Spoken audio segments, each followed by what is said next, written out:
आजचा लेख तरी. आषाढातला पाऊस मुक्कामी आलाय. या ओल्या सर्द हवेत काहीतरी गरमागरम चटकदार खावंसं वाटू लागतं.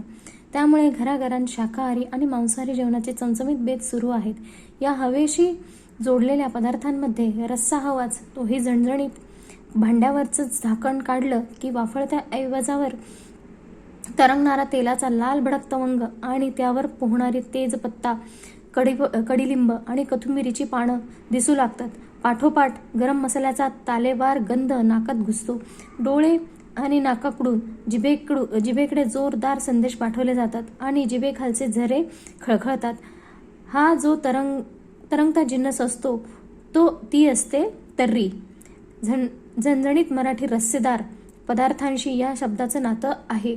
तरणे, तरंगणे या क्रियापदांतून तरंग आला आणि त्याचीच पुढे तर्री झाली असणार. त्या शब्दाच्या उच्चारात असलेली तरंग त्याच्या अर्थापर्यंत नेऊन पोहोचवते.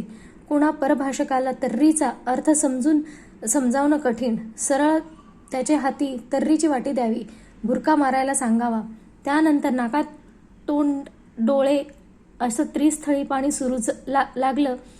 झरू लागलं की वेगळा अर्थ सांगण्याची गरज नाही.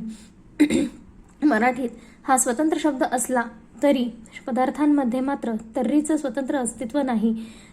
पण तिच्याशी युती केल्याशिवाय चवीच्या सत्तास्थानी पोहोचता येत नाही हे निश्चित. रस्सा कोंबडी, मटणाचा असो की पाटवडी, शेवभाजी किंवा मिसळीचा तर्रीशिवाय मजा नाही. काही मांसाहारी हॉटेलांमध्ये तर्री चक्क वेगळी वाढतात. अनेकदा खवय्ये ती मागूनही घेतात. आणखी एक तर्री नागपूरकरांच्या प्रेमाची, तर्री पोहे. अशी युती आहे ती. उर्वरित देशात लोक कांदेपोहे नुसतेच खातात.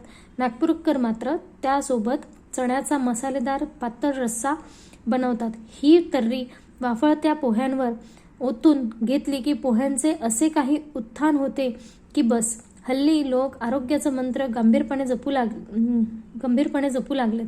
अशा वेळी कोलेस्ट्रॉल आणि पित्त वाढविणारी म्हणून तर्री भलतीच बदनाम झाली असली तरी आज आणि उद्या तर्रीदार रश्श्याचे भुरके मारून आषाढाला निरोप द्यावा लागतो. शास्त्र असतं ते. थँक्यू.